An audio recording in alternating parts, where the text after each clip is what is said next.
안녕하십니까, 강신업 변호사입니다. 이재명의 운명을 지은 대법관 12명입니다. 중도 보수가 10명, 진보가 2이다.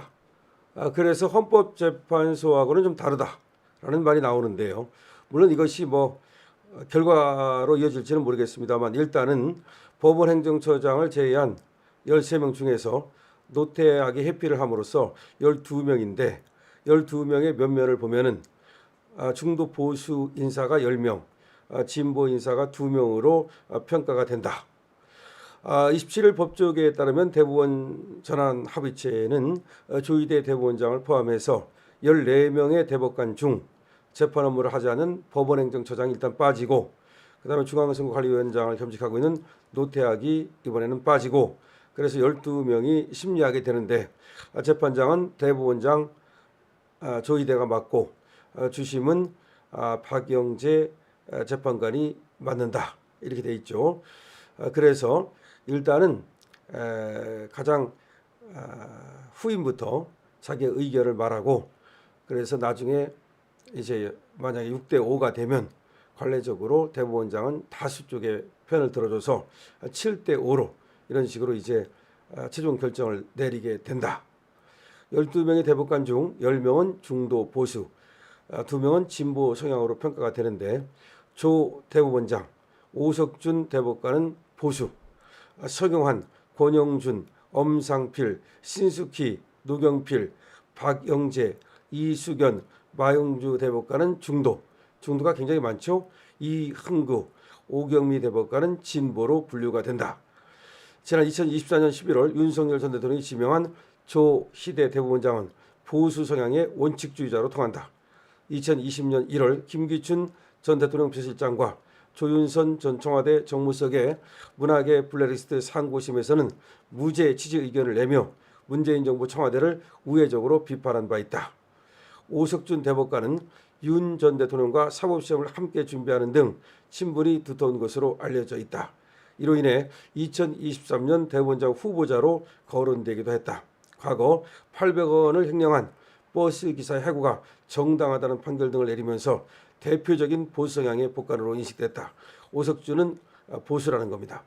2023년 7월 취임한 서경환, 권영준 대법관은 중도 성향으로 평가를 받는다.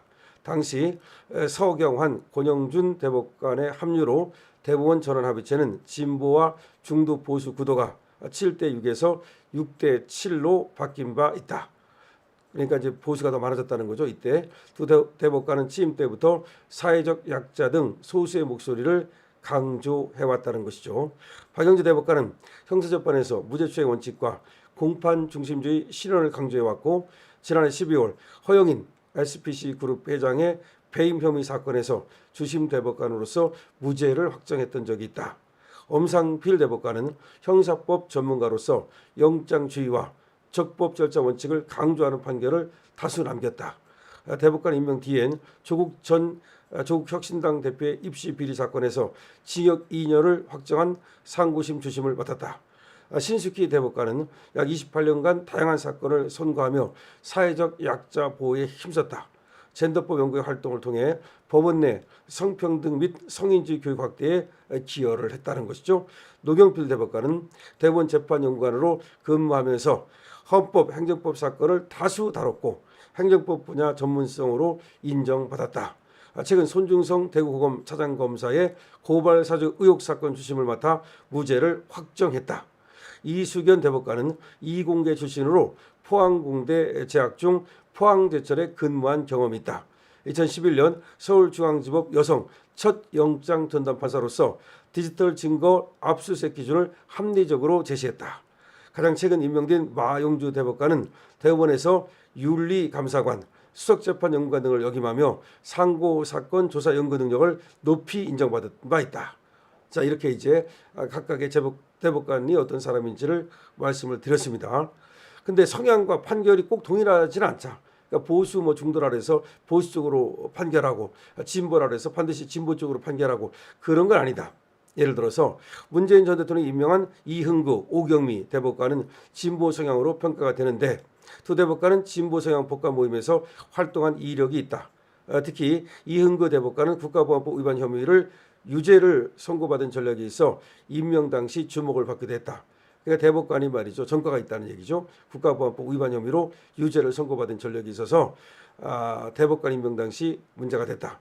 그는 전두환 정권 시절인 1985년 서울대 민주화추진위원회에서 활동하면서 유인물 깃발을 제작 배포한 혐의로 구속 기소돼 1심에서 징역 3년의 실형을 선고받았던 적이 있다. 이후 징역 2년에 집행유예 3년으로 감형받은 뒤 석방됐고 특별 사면이 됐다. 이런 사람이 이제 대법관까지 올라간 겁니다. 다만 성형과 판결이 동일하게 이어지는 것은 아니라고 법조계는 지적을 한다. 한 부장판사 출신 변호사는 윤 전 대통령 탄핵 심판 당시 헌법재판관 성향을 분류해 결과를 예상하곤 했는데 전원일치 의견으로 인용이 됐다면서 이렇게 성향으로 결론을 예측할 수는 없다라고 얘기하고 있다.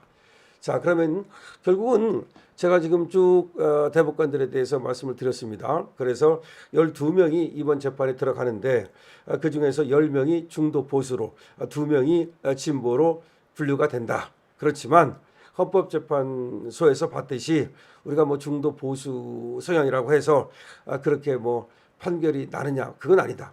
근데 참 재미난 얘기를 오늘 이재명이 했습니다.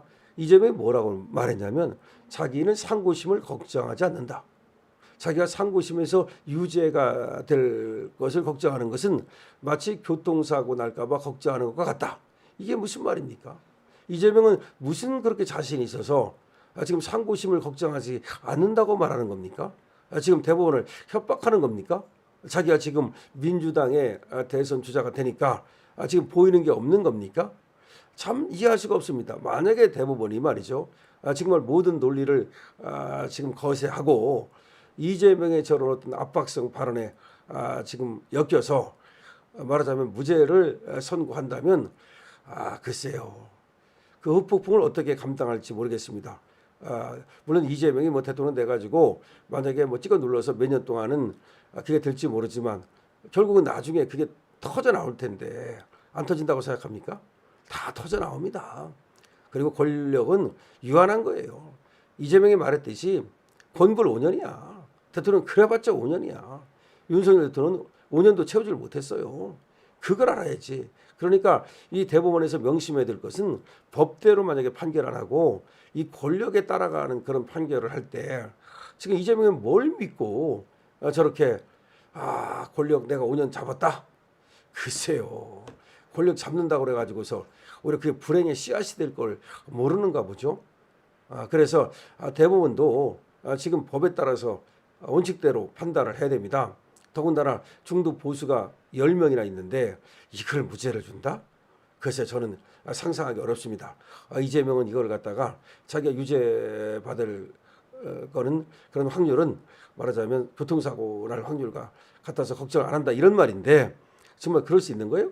1심에서도 무죄 받고 2심에서 무죄를 받아도 그렇게 얘기하기는 힘든데 이 사건은 1심에서 유죄를 받은 사건이고 더군다나 벌금형도 아니고 집행유예를 받은 사건이란 말이에요.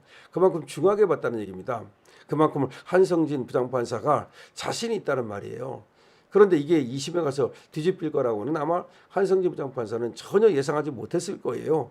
그리고 뭔가 한마디로 지읒 같다라는 생각을 할지도 몰라요. 그런 건데 이게 이재명이 그렇게 자신을 하는 이유가 무엇인지 참 이해하기 어렵습니다. 지금 대법원에 지금 대법관들의 면면을 대법관이 누군지 그리고 그 면면이 어떤지 제가 말씀을 드렸는데 조희대도 대법관을 6년 했거든요. 대법관 6년 하고 나서 다시 대법원장 3년 하는 거예요. 그러니까 이 엄청 오래 하는 거죠. 대법관 6년 다 하고 나서 다시 대법원장이 된 거야. 그러니까 뭐 이골이 난 사람 아닙니까? 그런데 이 정도 되면 이게 답이 뭐라는 거 알 거란 말이에요. 자, 이재명이 하는 저런 말이 도대체 이재명은 결과를 알고 있는 겁니까? 놀랍습니다. 그렇지 않을 거기를 바랍니다. 강신업 TV입니다.